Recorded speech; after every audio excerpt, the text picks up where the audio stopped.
Pag-usapan natin kung saan ba tayo pwede maglagay ng pera. Depende yan sa goal natin. Halimbawa, para sa fund mo na emergency, immediate kasi to, kaya kailangan liquid, kaya dapat nasa savings account.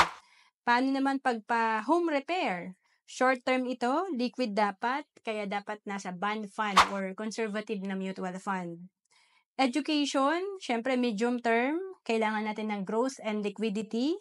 Kaya kailangan natin ilagay ito sa balance fund or mutual fund na hindi masyadong risky at hindi rin masyadong conservative.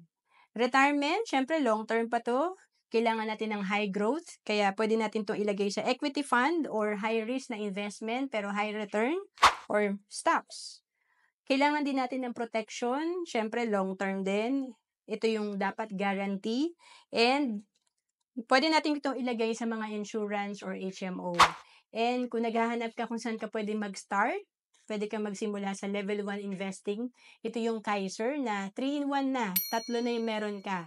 May healthcare ka na dito, may investment ka, at may life insurance ka. To know more about Kaiser, message mo lang ako sa FB, Rohan Celis Capistrano.